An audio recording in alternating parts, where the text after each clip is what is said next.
Take two, take two. Good morning, Olzen. Sa atin pong mga bisita, welcome po. Hunger. Ano ba ibig sabihin ng hunger? Simple lang.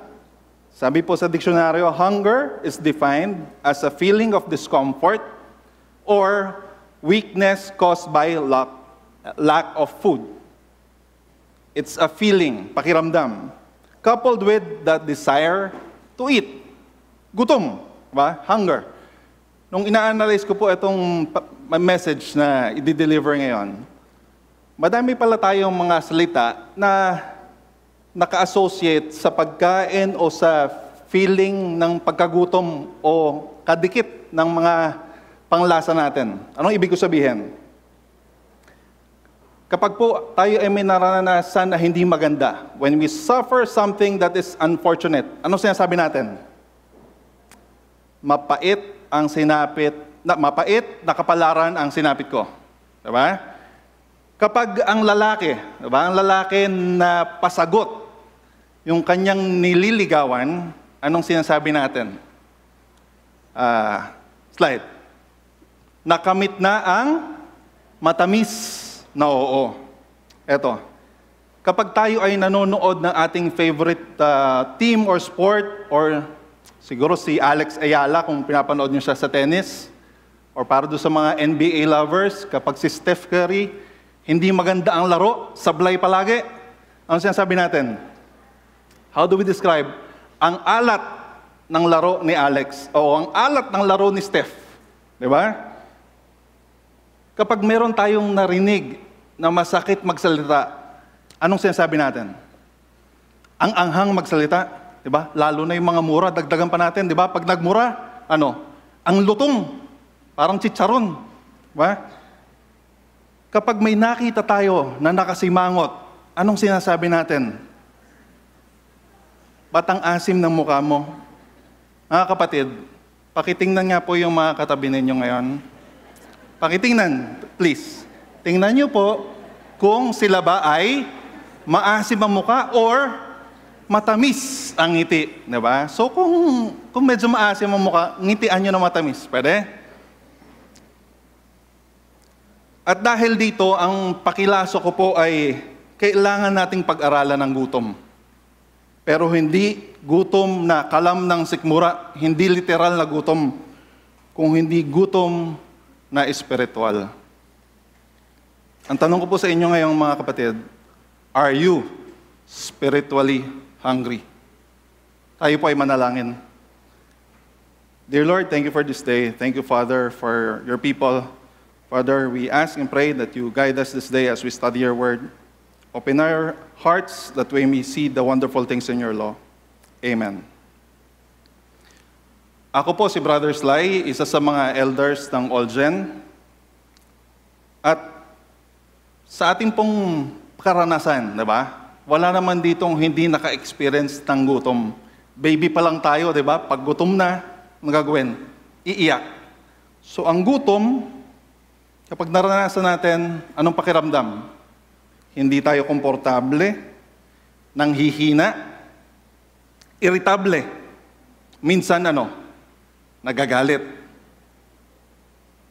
Merong isang chocolate commercial, kung alam ninyo, Snickers. Ang tagline nila, you are not you when you are hungry. Totoo naman. Minsan wala tayo sa sarili kapag tayo gutom. At maging si Satanas, alam yon. Kung titingnan natin sa Luke chapter 4, ito po ay bago mag-minister si Jesus. For 40 days, anong ginawa niya? He prayed and fasted. At matapos yung 40 araw, anong pakiramdam niya? Natural, gutom. Anong ginawa ni Satan? Dahil alam ni Satanas na weak ang body ni Jesus. Kailangan niya ng nourishment. Anong ginawa niya? Nilapitan niya si Jesus. Ang sinabi niya? Kung tunay nga na ikaw ay anak ng Diyos. Diba? Mga batong ito, gawin mong tinapay. Pero ano po ang sagot ni Jesus? Man does not live by bread alone. Hindi po lahat ng tao katulad ni Jesus na kayang pagtanggumpayan ang ganong klaseng temptation. Sa Bible, may makikita tayong iba't ibang tao na pag dumating ang gutom o temptation, bumibigay. Example, kilala nyo o naalala nyo si Esau? Si Esau na kapatid ni Jacob. Si Esau ay hunter, diba? In one of his hunts, siya ay nangaso. Pagbalik niya sa bahay, siya ay nagutom. Si Jacob, chef. Diba? Nagluto ng soup. Lentil soup. Wala naman tayong lentil soup dito. So, tinitingnan ko kung saan tayo makaka-relate. Tingin ko pinakamalapit siguro parang bulanglang, pastor. Familiar ba sa bulanglang? Basta pinakuloon lang. Anyway, ano ang ginawa ni Jacob? Diba? Dahil sa gutom, he traded his birthright for bowl of soup. Foolish, diba? Sometimes when we are hungry, we do foolish things. Pero ito pong kay Esau na to, simpleng uri ng gutom lang. Bakit? Ito ay physical or kalam ng sikmura. Kung maalala niyo si David, at one point in his life, siya po ay nakaranas din ng gutom. Pero hindi kalam ng sikmura. Ang gutom na naranasan ni David ay sexual. Meron siyang sexual appetite or hunger na gusto niyang masatisfy. Kaya anong ginawa niya? Sang gabi? O ba siya sa kanyang palasyo? May nakita siya. Sino nakita niya? Bathsheba. Sa dami-dami naman na makikita, ano pa nakita, di ba? Babaeng maganda na naliligo. So si David, dahil merong sexual hunger, ang ginawa niya? Pinatawag, alam niya na may asawa, nakiapid, di ba? At alam natin ang mga sunod-sunod na nangyari doon sa storya. Umabot sa punto na David masterminded murder. Yung asawa ni Bathsheba, to get rid of him, di ba? Pinadala niya sa front lines at iniwanan doon para mamatay. Dahil lamang sa kanyang sexual appetite na gustong masatisfy, nag-progress na, naging mamamatay tao na. Diba? Ito pong hunger, hindi lamang sa tiyan, hindi lamang sexual appetite, ano pa?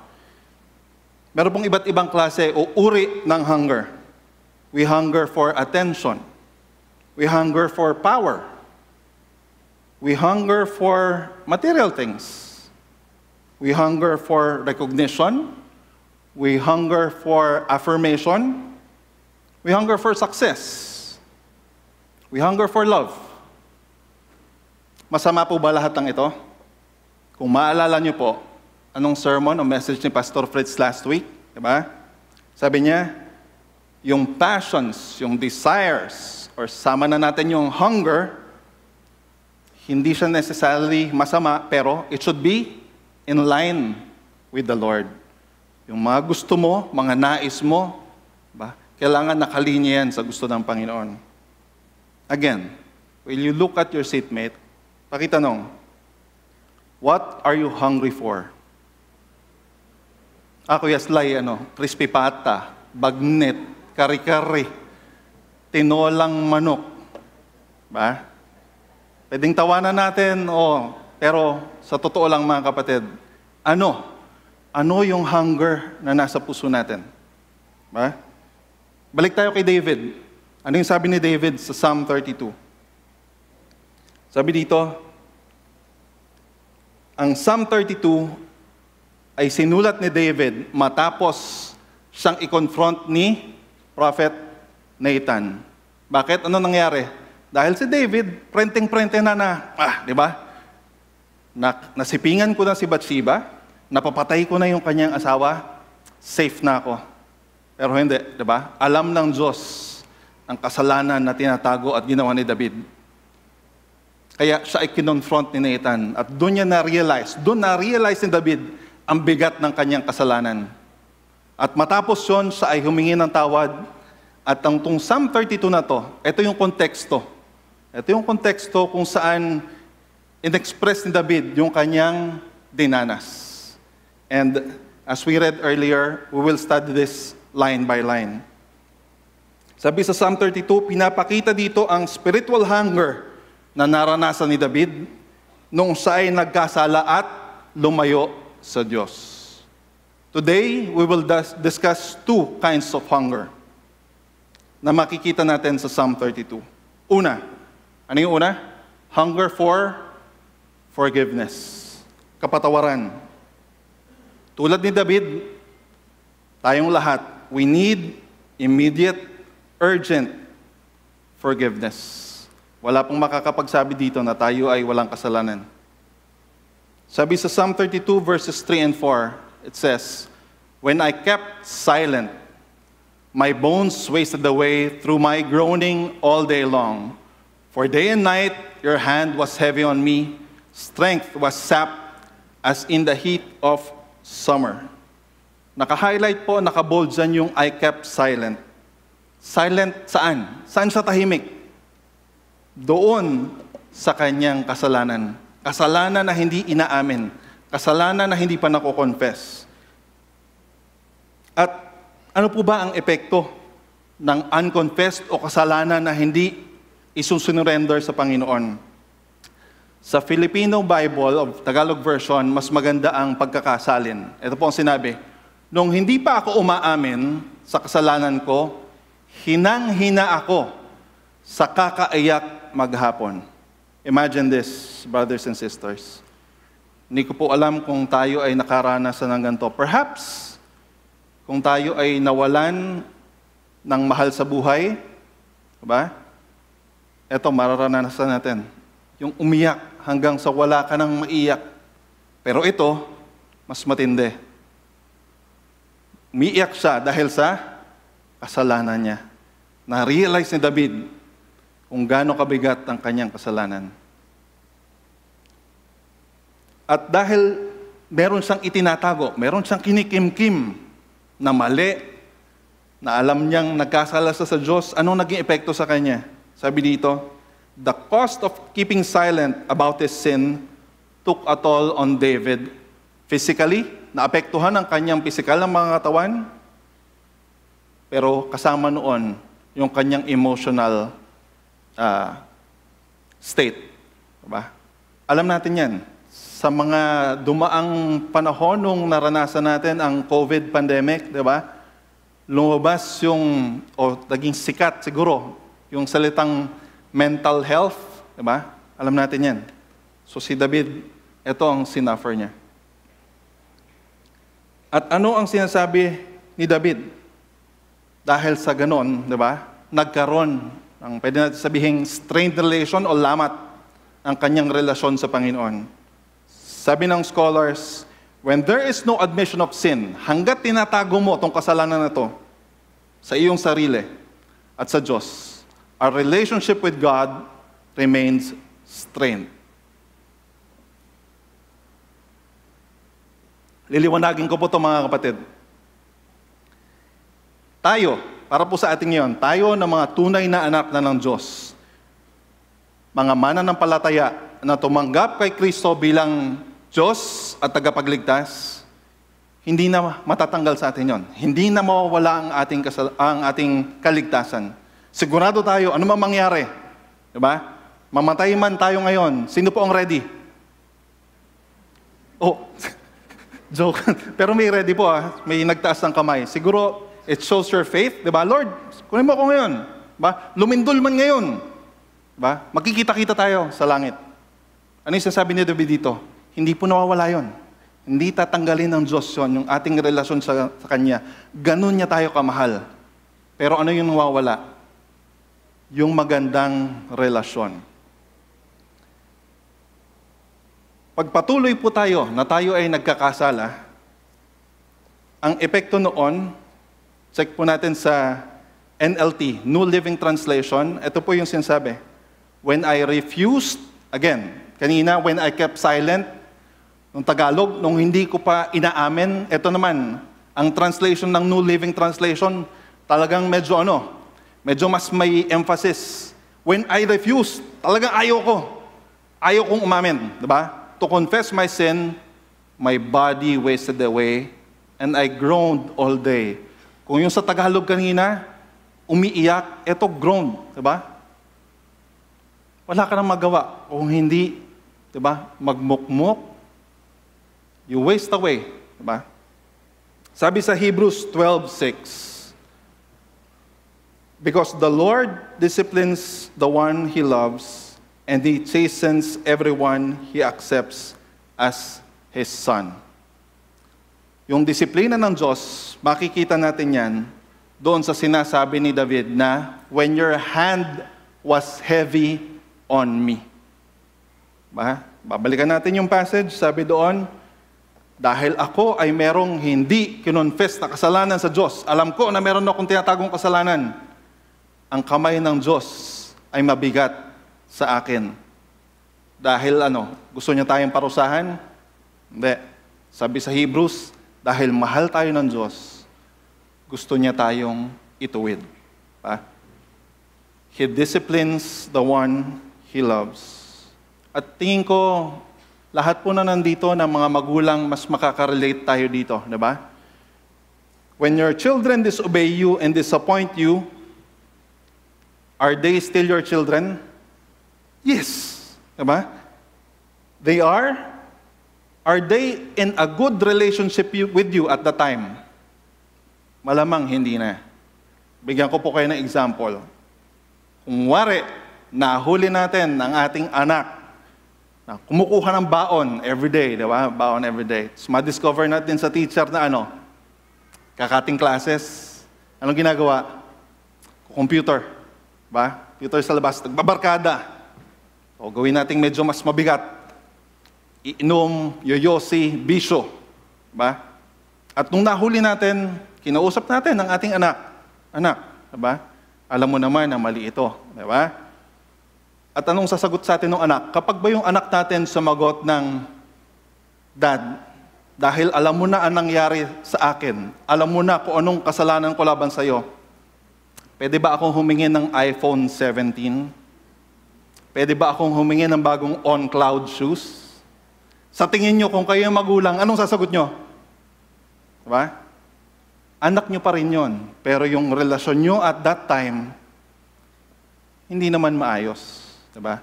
Ganon yung nararamdaman ni David. Ganon yung sinasabi ni David na, anak ako ng Diyos, pero dahil meron akong tinatagong kasalanan, meron akong unconfessed sin, yung relasyon namin ng Diyos nung time na yon, hindi maayos.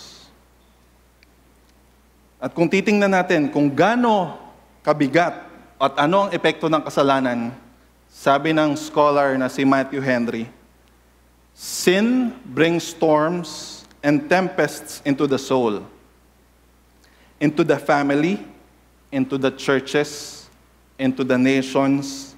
It is a disquieting, disturbing thing. Ulitin ko po mga kapatid. Sin brings storms and tempests into the soul, into the family, into churches, into nations. Yung epekto po ng individual nating mga kasalanan, kapag ito po ay pinagsama-sama natin, ano ang naapektuhan? Una, ang ating pamilya, yung mga katrabaho siguro natin, yung mga extended family natin, hanggang barangay na natin, hanggang bayan na natin, at buong mundo. Ba? Kung kaya, ano ang dapat nating gawin? Sabi po ni David, we're going to verse 5 now. Sabi ni David, then I acknowledged my sin to you and did not cover up my iniquity. Eto na, di ba? Dahil ganun na yung inabot ni David, nahirap sa loob niya, hindi niya na makontain ang ginawa niya. At dahil na-confront na rin siya ni Nathan at the time, umami na rin. Diba? I acknowledge my sin. I did not cover up my iniquity. I said, I will confess my transgressions to the Lord. Humingi ng tawad. Kinilala na siya ay nagkasala. Sabi po sa James 5:16, therefore, confess your sins to one another and pray for one another that you may be healed. Naalala niyo po yung sermon ni Pastor Joey 2 Sundays ago? Ba? Sabi niya, he reminded us of God's call Ito po ay para sa bayan ng Israel, sa mga tao ng Israel na, to repent, magbago, pagsisihan ng kasalanan. Tayo, bilang anak ng Diyos, ganun din. Hinihingi po sa atin ng Diyos na tayo ay umamin, di ba? To come clean to God. Lumapit sa Kanya, lumapit sa Diyos Ama na tayo po ay ganun din, makasalanang tao din. Sabi ni Apostle Paul sa 2 Timothy chapter 2 verse 22, "So flee youthful passions and pursue righteousness, faith, love, and peace, along with those who call on the Lord from a pure heart." So mga kapatid, ganon yung nagiging effect. Kapag tinanggal na o sinurrender na natin sa Diyos ang ating pusong makasalanan, ano nangyayari? Nalilinis, diba? Nagiging pure. Napakagandang mga salita, pero mabibigat, diba? Pursue righteousness, faith, love, peace. Maganda, pero mahirap. Bakit? Dahil ang mundong ginagalawan natin, hindi ito ang nag-ooperate. Ano nag-ooperate dito? Diba? Kasakiman. Diba? Kasalanan. Diba? So mahirap. Tayo po ay nagka-counter against the world we are living in. At dahil doon, sabi dito, dahil si David ay nag-confess na nung kasalanan niya, kung babalikan natin yung verse 1, ano yung sinasabi ni David sa verse 1? Ganun yung galak na kanyang naramdaman. Sabi niya, Psalm 32 verse 1, "Blessed is the one whose transgressions are forgiven." Blessed. Diba? Pinagpala, happy, merong joy. Verse 2, "Blessed is the man whose sin the Lord does not count against him." So kung titingnan po natin yung progression, diba? Si David na nagtago ng kasalanan, nakaranas ng physical at emotional na hirap, pero ano ginawa? Umamin, nag-confess, nagpakumbaba.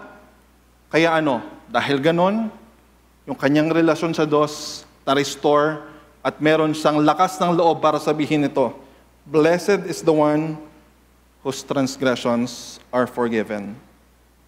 Ang lahat po tayo dito mga kapatid, all of us have fallen short of the glory of God. Lahat tayo nagkakasala. At kung hindi natin ito nagagawa regular, may I invite everyone, 1 minute lang, please close your eyes and join me. Tayo po ay manalangin. Let us surrender to God kung anumang kasalanan na meron tayo, kung lalong-lalo na yung hidden sin na alam natin na ginagawa natin kahit na alam natin dapat baguhin na natin. Sige po, let's pray.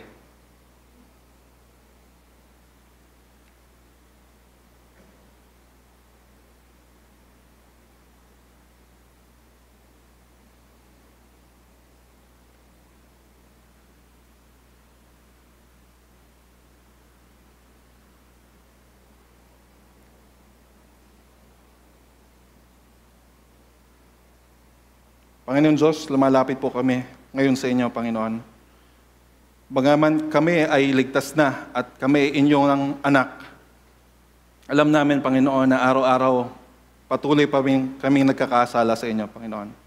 Would you please cleanse our hearts, Father, yung mga nagagawa namin na laban sa inyo, mga nagagawa namin na nakakasakit sa aming mga kapatid, mga nagagawa namin na pagkukulang laban sa inyo, Panginoon. Ito po ay sinusurrender na namin. And we pray, Father, that will cleanse our hearts para yung pong aming relasyon sa inyo, Panginoon, ay tunay na maging maayos at madalisay. And we look forward to having a deeper relationship with you as we surrender to you our sins. Alam namin, Panginoon, na hindi namin to kaya ng sarili lang namin. Pero with your help, with the guidance of the Holy Spirit, you will convict our hearts, Panginoon, na iiwasan na namin gawin at talikuran namin ang mga kasalanan na ito. Ang lahat po ng ito ay aming dalangin sa pangalan ni Jesus. Amen. Ano pong pakiramdam? Kumaan ba kahit paano? Pero baka lamang, no? Baka lamang meron pa sa ating hesitant pa. Hirap i-give up, Kuya Sly eh. Masarap yung kasalanan eh. Diba? Para lamang to emphasize, to drive home the point, I'm inviting our Jam kids and tingnan natin kung ano yung message nila for us.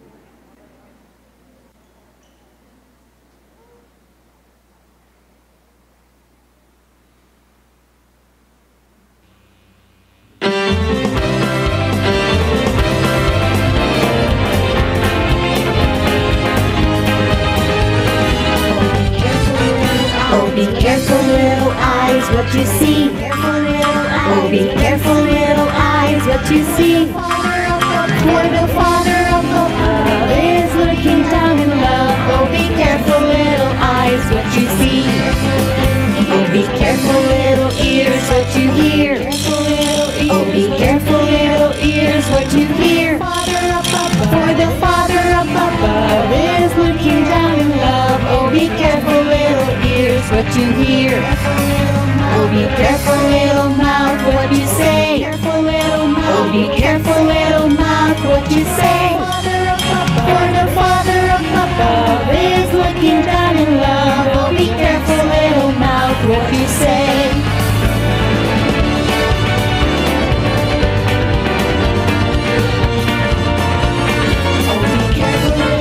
Oh, be careful, little hands, what you do.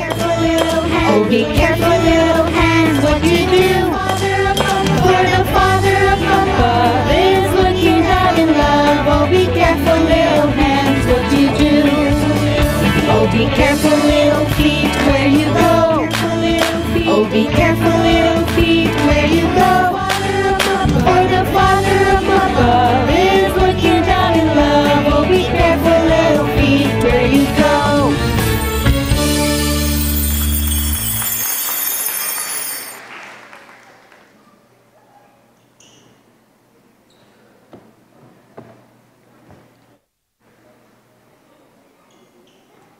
Salamat, Teacher Jem. Salamat, kids. Pakipalakpakan naman natin ulit yung mga bata. Papasalamat din ako kay Pastor Fritz. Buti na lamang nagsuggest si Pastor Fritz. Na, Kuya Sly, gusto mo bang yung Jam kids na nandito? Sabi ko, salamat, Pastor. Imagine niyo naman ko ako ang gagawa ng ganun dito, di ba? Hindi ko kaya yon. O, polite lang ang kaya ko eh. Sorry. Anyway, so balik tayo mga kapatid. Di ba? Balik tayo. Ano yung sinabi nung sa kanta? Napaka-simpleng kanta pero napaka-impactful. Diba? Ulitin ko. Oh, be careful, little eyes, what you see. Oh, be careful, little ears, what you hear. Oh, be careful, little tongue, what you say. Oh, be careful, little hands, what you do. Oh, be careful, little feet, where you go. Hindi ko kayang sumayaw, hindi ko kayang kumanta. Pero tingin ko, pwede akong gumamit ng artistic license. Medyo binago ko yung dulo para ma-apply doon sa ating pinag-aaralan ngayon. Sabi dito, there's a Father up above looking down in tender love. Oh, be careful, faithful, Christian, how you live. Oh, be careful, faithful Christian, how do you live? Yan po ang reminder sa bawat isa sa atin ngayon. Mag-ingat po tayo sa ating ginagawa, kung paano tayo mamuhay. And we'll go through down that list. Iisa-isahin po natin yan. Oh, be careful, little eyes, how you see. Sabi po sa Matthew 5, verse 28, But I say to you that everyone who looks at a woman with the lustful intent has already committed adultery with her in his heart. Tingin lang. Kuya Sly, para sa lalaki lang yan eh. Huwag tayo maging masyadong legalistic, di ba? Maging babae, di ba? Babae man o lalaki, tumingin ka sa kapwa mo na merong lust, di ba? Sexual na pagnanasa, nagkasala ka na. Mag-ingat. Pangalawa, be careful, little ear, what you hear. Anong narinig natin? Yung kapitbahay ko, may bagong BYD. Di ba? Nainggit, di ba? Mainggit. Envy, jealousy or resentment towards others' success and possession. Di ba? Narinig mo lang sa kapitbahay mo, may bagong kotse. Nagalit ka na, nainis ka na, nainggit ka na. Ito mas matindi, tingin ko. Mas madaming makaka-relate kapag traffic. Di ba? Tapos traffic na nga eh. Yung nasa likod mo, kung businahan ka ng todo, napakalakas. Di ba? Iip! Galit. Ba? Dahil lang narinig mo yung matinding busina. Nabusinahan ka lang matindi-tindi, galit ka na. Ba? Kaya napakadami pong road rage ngayon, di ba? And that is wrath. Wrath, it is an intense and uncontrolled anger or hatred. Uncontrolled. Ba? It is seen as sinful state because it involves harboring and acting upon destructive and harmful emotions, often leading to negative consequences for oneself and others. Diba? Napakadami nating nakitang ganyang sitwasyon. Dahil lang sa road rage, diba? Nagkapatayan. What you hear. Sabi dito, sa Psalm 37 verse 8, refrain from anger and forsake wrath. Fret not yourself, it tends only to evil. Mag-ingat, mga kapatid. Pangatlo, again, ito din, tongue. Diba? Gluttony or excessive na pagkain. Diba? Alam naman natin na masarap talagang kumain, di ba? Napaka-hipokrito ko naman kung sasabihin kong ako ay napaka-disiplinado sa pagkain. Kita naman sa pangangatawan. Sabi ni Pastor Fitz kanina, Kuya Sly, malaki tiyan natin Pero yung excessive o gluttony, di ba? Ito ay kasalanan. Susunod. Sa tongue, sabi sa James 3:6, James 3:6, the tongue also is a fire, a world of evil among the parts of the body. It corrupts the whole body, sets the whole course of one's life on fire, and is itself set on fire by hell. So tayo po, na mga binago na ng Diyos, kapag tayo ba ay nagugulat, anong sinasabi natin? May lumalabas pa bang mga mura sa ating mga bibig? Kapag tayo ay na-overcome na ng ating emotion, galit na galit ka na. Diba? Kaya mo bang sabihin sa kaaway mo o sa pinapagalitan mo, God bless you Mahirap, di po ba? Pero maging ito ay kasalanan din. So eyes, ears, tongue, hands. Palaging pakabig. Diba? Mind. Excessive desire for material wealth or possession, that is what? Greed. At nakita natin, diba? All over the news, social media, diba? Napakatagal na nating, or if you haven't seen Quezon, ganun din, diba? Panahon pa lang ni Quezon, pero meron ng corruption. Pero if we will go way back, diba? Panahon pa nga lang ni Adam at Eve, meron na rin corruption Diba? Na-corrupt ni Satan ang paniniwala, diba? Ni Adam at Eve. Greed. Sabi sa Luke 12 verse 15, and he said to them, take care and be on your guard against all covetousness, for one's life does not consist in abundance of his possessions. Mag-ingat, diba? Take care. Ang isang kabaliktaran siguro ng tawag dito, pagkamkam ng mga bagay-bagay, sa kabilang banda, meron namang sobrang katamaran, diba? Sobrang tamad na hindi nagtatrabaho. Someone who does not use his hands for work. Ang tawag doon, sloth. It is described as laziness, avoidance of work or duty. Avoidance of work or duty. Paano ba ito nangyayari? Siguro yung papasok ka sa office, ta-time in ka lang, pag coffee break, 45 minutes, di ba? Mayat-maya, nasa CR, tapos pag nasa upuan, nakikipagkwentuhan lang dun sa office mate na nagtatrabaho, di ba? Pag nag-lunch, magla-lunch sa labas, 2 hours kung mag-lunch. Pagbalik, natrabaho 1 oras, pagdating 3:00, merienda na ulit. Di ba? At ito po ay hindi lamang, siguro nakita nyo to, malamang madalas, government offices, pero hindi. Diba? Government, private office, o kung saan man tayo nagtatrabaho, kapag tayo ay tinamaan ng gantong klaseng pag-uugali, sloth, katamaran.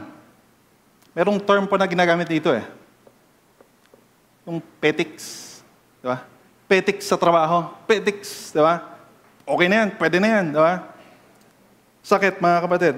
Sabi sa Ecclesiastes 9:10, whatever your hand finds to do, do it with your might.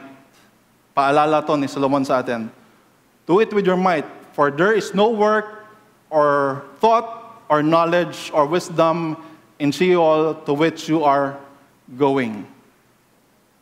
Dahil tayo po ay binigyan ng lakas, tayo ay binigyan ng talento, tayo ay pinagkalooban ng kung anumang blessing ng Panginoon na binigay sa atin, kailangan natin siyang gamitin.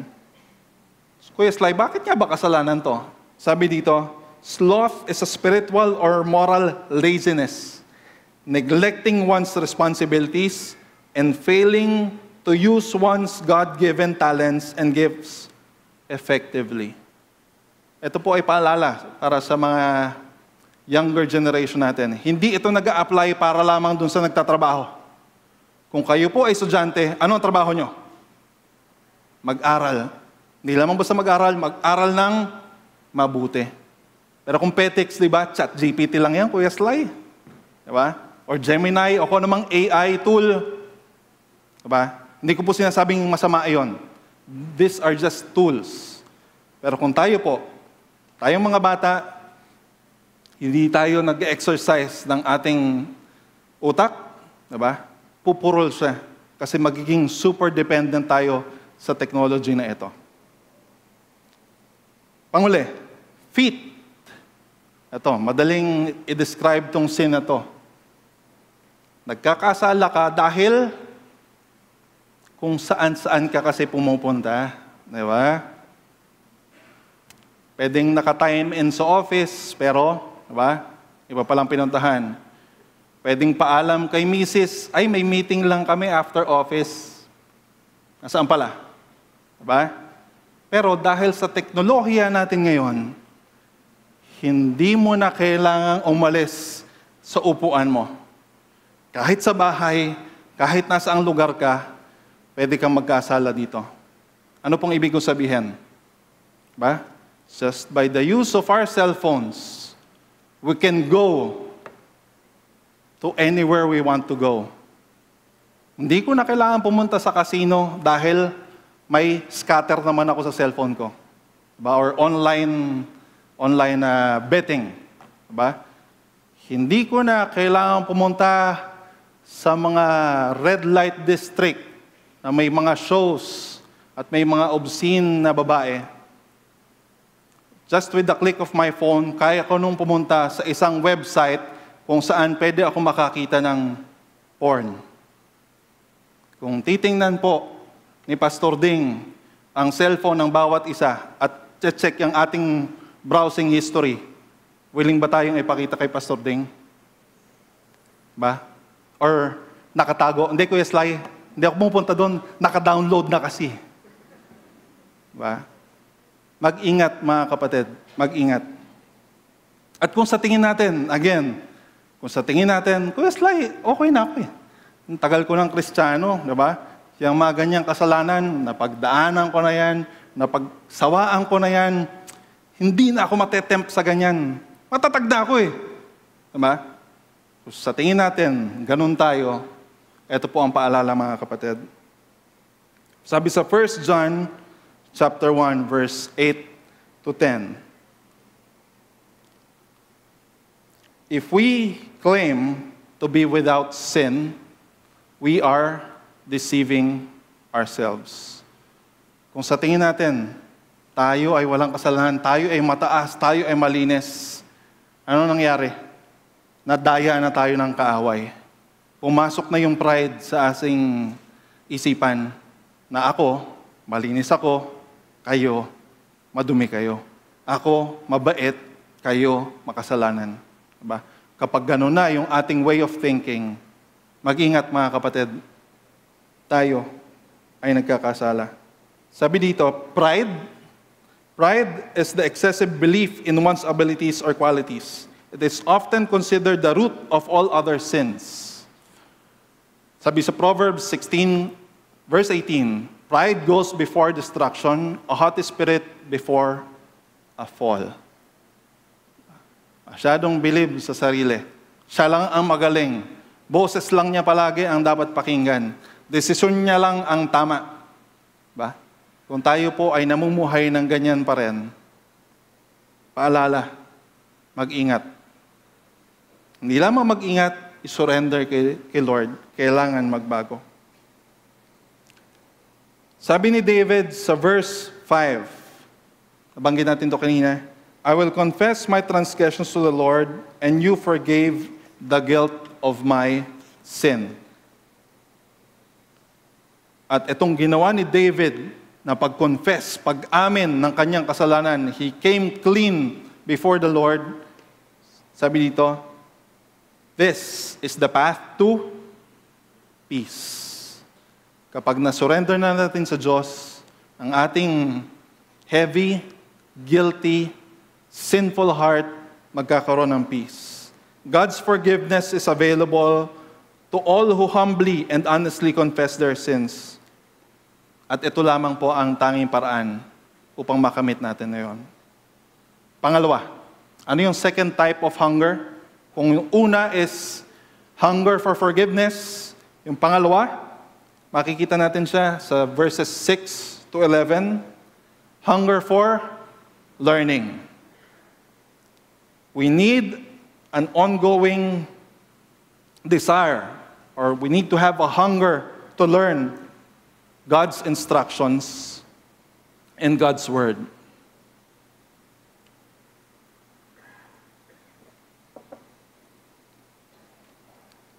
Kapag po nawala na ang kasalanan or na-confess na natin ang ating kasalanan sa Diyos, mag-o-open to ng panibagong pinto, and this is where a better relationship with God comes in. The relationship with God is restored, a new hunger emerges. This is the hunger for wisdom and guidance. Sabi po sa verse 8, I will instruct you and teach you in the way you should go. I will counsel you with my loving eye on you. Kita niyo yung loving eye, paki-encircle, paki-highlight yan sa inyong mga Bible. Kasi sabi dito, God does not forgive and leave us. Hindi dahil napatawad ka na o bahala ka na, sige, magkasala ka na ulit. Diba? Humayo ka at magkasala ulit. Hindi naman ganun eh. Diba? He actively guides us with a gentle, personal counsel.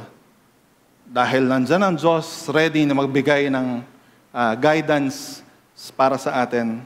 Una, para hindi na tayo magkasala muli. Pangalawa, para sundan ang tamang daan. This is God's active, personal guidance. Kung familiar po kayo sa phone application na Life 360, sino po ang pamilyar? Life 360. Parang kami lang ni na Diyos ang nagkaintindihan dito. Baka kasi for the iPhone users, di ba? Merong It's just a GPS system na anong ginagawa niya? Tinatrack niya kung nasa saan yung may hawak ng phone. Ano ba tayong example dyan? I think we have, ito po ay simple app na i-download nyo lang at kung pare-pareho kayong part yan nung system, makikita nyo siya in real time, basta may signal ha, kung nasaan siya. Ito po ay example. Nung yung anak ko pong bunsong babae ay nag-start pumasok sa Quezon City, umuwi siya pag Biyernes ng hapon, after school. Dahil first time niyang umuwi at magbiyahe, meron siyang 4 na sasakyang bago makauwi sa bahay. Una, galing sa eskwelahan, magta-tricycle o maglalakad papuntang LRT station. Pagdating sa LRT station, sasakay, lipat hanggang Cubao. Cubao, anong connecting MRT naman?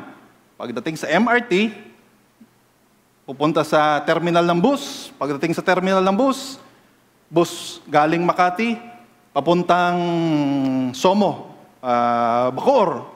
Galing sa Bacoor, magji-jeep, pa uwi hanggang sa amin. So, 4. So, itong Life 360, on time, real time, makikita ko. Diba? Mamamonitor ko yung anak ko kung nasaan na siya. Ito po ay isang assurance sa akin bilang magulang na kahit paano kita ko na yung anak ko, di ba, safe na gumagalaw. Diba? Kung masyadong matagal sa isang lugar, baka may problema. At true enough, first time niyang umuwi, sira ang MRT. So sabi ko, bakit ang tagal-tagal dito sa MRT station? Hindi gumagalaw. As in, mga 30 minutes na. So, tinext ko na, anak, where are you? Here, tatay, because the MRT is, having problems. So, di ba? Ako bilang magulang, hanggang dun lang yung kaya kong gawin. Di ba? Pero ang Diyos, pag sinabi niyang, He will keep His loving eye on you. Di ba? Kasama natin siya. Hindi siya nagmamasid na, sige, kita ko yung ginagawa mo, di ba? Mamonitor lang kita, text o tawag lang. Hindi, mga kapatid. Kaya napakaganda nung sinabi sa verse 8, I will counsel you with my loving eye. At ito ay pangako ng Diyos sa atin. At alam ni David ito. I will counsel you with my loving eye. This is the intimate, personal nature of His guidance. He guides not with a heavy hand. Diba? Kung nung una, mabigat dahil dinidisiplina at pinaparusahan, ito, with the loving eye, like a parent guiding a child, this is the abundance of His attentive care. Ito ang nagsasabi sa atin o nagpapaalala sa atin na ang Diyos hindi natutulog. 24/7, tinitingnan niya tayo, iniintindi niya tayo, but with love. Diba? Pag nakikita tayo ng Diyos, pagmamahal ng Diyos, ang nakikita niya sa atin. At kung titingnan natin, balik tayo kay David. Diba? David is said to be a man after God's own heart. Pag inanalyze po natin, Kuya Sly, paano nangyari yun? Diba? Si David, diba? Adulterer. Diba? Mamamatay tao. At kung ano pang kasalanan ng ginawa. Tapos, ang description sa kanya, after God's own heart. Bakit? David's heart longed for intimacy with God. He wrote in Psalm 27, verse 4, "One thing I ask from the Lord, this only I do seek, that I may dwell in the house of the Lord all the days of my life, to gaze on the beauty of the Lord." Dahil si David, bagaman siya ay nagkasala, at nagkasala na matindi, pero yung gantong klaseng intimate relationship niya sa Diyos at naging pursuit ng kanyang buhay ay makatagpo ang Diyos, hindi ito nagbago. At ito yung model na kailangan nating sundin, mga kapatid. In pursuing intimacy with the Lord, our hearts must be teachable. Kailangan, di ba? Hindi hardened ang ating mga puso. Kailangan open tayo to learn new things, to give up the bad things and replace them with good things. To give up the worldly things and to replace them with biblical things. Ang tanong po mga kapatid sa inyo, do you still have the hunger to learn? Again, look at your seatmate. Turn to your seatmate at tanungin nyo, ikaw ba ay may natutunan kay Lord sa mga nakaraang araw? Sige po, ask your seatmate.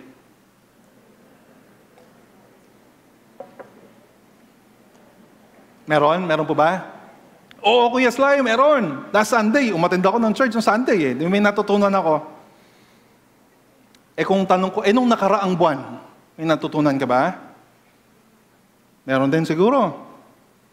Nung mga nakaraang taon, 1 year ago, 2 years ago, 3 years ago, simula nang ikaw ay nakakilala sa Diyos hanggang ngayon, ano na yung natutunan mo? Or, nung tayo sa practical, hindi lang natutunan. Simula nung nakakilala ka kay Lord, hanggang ngayon, ano na yung binago ni Lord sa'yo? Di ba mas mahirap? Di ba mas mahirap tanggapin na 20 years na pala akong Kristiyano o 5 years na pala akong Kristiyano, pero ganun pa rin. Diba? Magagalitin pa rin ako. Diba? Mapagmura pa rin ako. Mapanlait pa rin ako. Diba? Nang chichismis pa rin ako. Diba? Masakit mga kapatid. Pero sabi natin kanina, like David, we have to come clean. We have to be teachable. Ang tanong sa atin, meron na bang significant o matindi o kakaibang pagbabago sa ating buhay simula nang nakilala natin si Jesus? Meron na ba tayong natutunan at in-apply natin dahil sa ginawa ng Diyos sa atin? Or, katulad natin ng mga Hudyo sa wilderness na kasama ni Moses, di ba? Paikot-ikot na lang for 40 years. Ano nangyayari? Wala. Dahil ano? Dahil matigas ang ulo. Dahil hindi teachable. Dahil ayaw magpakasakop. Pero sa Bible, merong isang uri o isang klase ng mga Hudyo na hindi katulad ng mga Jews sa desert. Sino itong mga ito? The scholars found that the Jews of Berea were more noble character and much more open-minded than those in Thessalonica. They were hungry to learn and eagerly receive the Word of God. If you open your Bibles in Acts chapter 17, verse 11 to 12, ito po ang sinasabi. Medyo mahaba. Sabi dito, now the Berean Jews were of more noble character than those in Thessalonica. So kinukumpara yung dalawa. For they received the message with great eagerness and examined the scripture every day to see if what Paul said was true. Anong epekto? As a result, many of them believed, as did also a number of prominent Greek women and many Greek men. So, hinighlight ko po doon yung significant part para sa ating pag-aaral ngayon. At makikita natin, ano ang meron ang Berean Jews na wala ang Thessalonian Jews? Una, attitude. Yung attitude nila, they were eager to learn. Merong great eagerness. Merong hunger. Kung kayo po ang tatanungin ko mga kapatid, saan po kayo na-excite? What excites you? Uy, dadating na yung Shopee ko. Excited. Diba? Uy, may sale. Excited. Sabi dito, they were eager to hear God's word. Pangalawa, the Berean Jews were disciplined. Ito yung difference. Attitude is your mindset, paano ka mag-isip, at paano mo nakikita ang mga bagay-bagay. Pangalawa, disiplina. This is the action you take to control your behavior. Disiplina, bakit? Sabi doon, they examined the scriptures. Gano'ng kadalas? Every week? Every Sunday? Every day. So ito po ay challenge din sa ating mga kapatid. We have to be like them. We have to examine God's Word every day. Ngayon, dahil ganito po yung naging attitude ni David, kung titingnan natin yung verses 6 and 7, ito ay ibinangga niya sa verses 9 to 10. Anong sinasabi dito? Pinagbabangga lang ni David ang kaibahan ng tao na nanasa sa Diyos at yung mga ready na magpasakop at matuto sa salita ng Diyos against verses 9 to 10, ang tao na matitigas ang ulo, diba? At hindi naniniwala sa Diyos o ayaw magtiwala sa Diyos. Let me read verse 6. And therefore, let all the faithful pray to you while you may be found. Surely the rising of the mighty waters will not reach them. Ito si David, itong sinasabi niya sa Diyos, you are my hiding place. You will protect me from trouble and surround me with the songs of deliverance. Ito ang pangako, mga kapatid. Ano yung kabilang banda? Sa verses 9 to 10, ito naman, do not be like the horse or the mule, which have no understanding, but must be controlled by bit and bridle, or they will not come to you. Kailangan pang pilitin, kailangan pang pwersahin. Many are the woes of the wicked, but the Lord's unfailing love surrounds the one who trusts in Him. Babalik at babalik tayo, mga kapatid, doon sa simple but hard lesson. Ano ang sinusurrender mo kay Lord? Ang puso mo ba ay sinurrender mo na kay Lord? Yan yung dalawang epekto, dalawang picture, two different sides of the coin. As a recap, spiritual life begins with the hunger for forgiveness and is sustained by a continuous hunger for instruction. Kung nagsimula tayo dahil gusto nating humingi ng tawad sa Diyos, dapat matapos tayo na nagugutom sa salita at instruction ng Diyos. It is an invitation for us to rejoice and be glad. And this joy is the natural resort of the soul that has experienced God's grace guided by His wisdom. At bago po ako matapos, let me play you this video.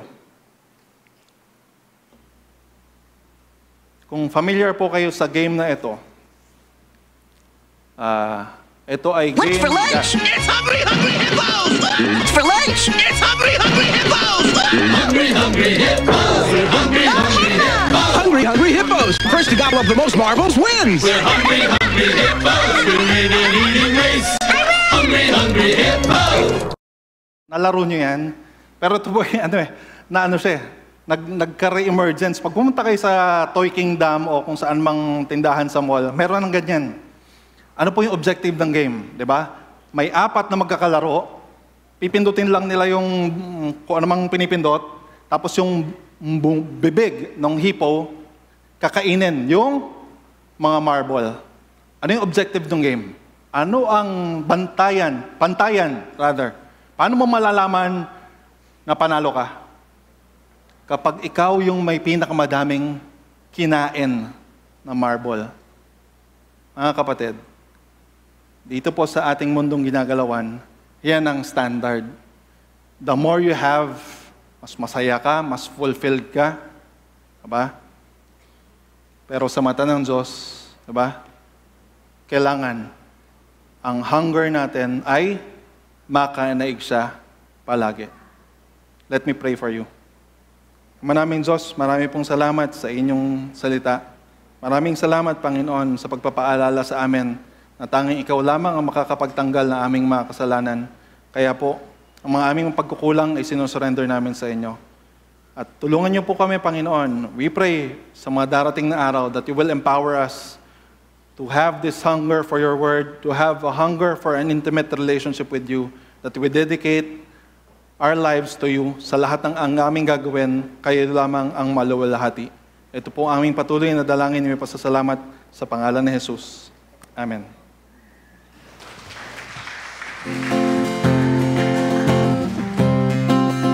po tayong lahat sa ating response song.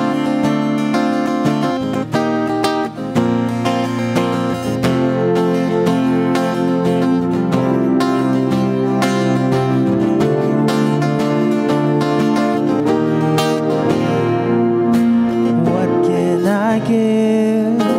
What can I bring that will be pleasing to my King? I give my heart, not just a part.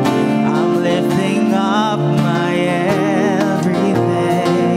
Well, it's all I have to offer, and it's all I have to give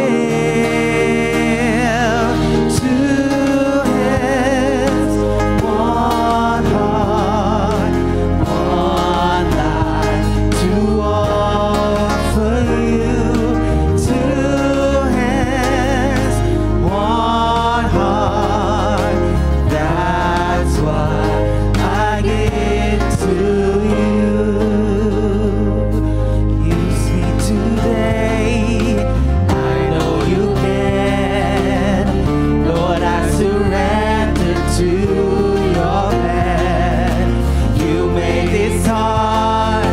You made these hands.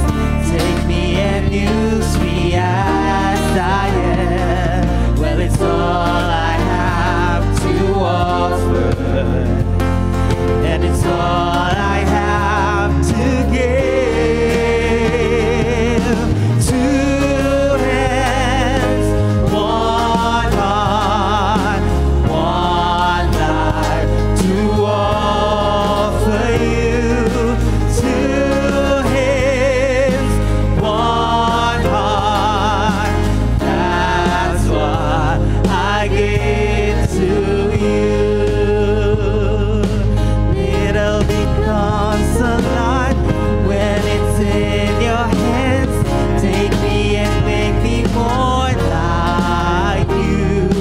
It may not seem like much, but with the Master's touch, I know that I'll be more like you. To His one heart, one life to offer you. To His one heart, that's what I give to you. To His one heart, one life to offer you. To His one heart, that's what I give to you. That's what I give to you. That's what I give to you. Brothers and sisters, please bow down your heads and receive God's blessing. The Lord bless you and keep you. The Lord make His face shine upon you and be gracious to you. The Lord turn His face toward you and give you peace. Amen.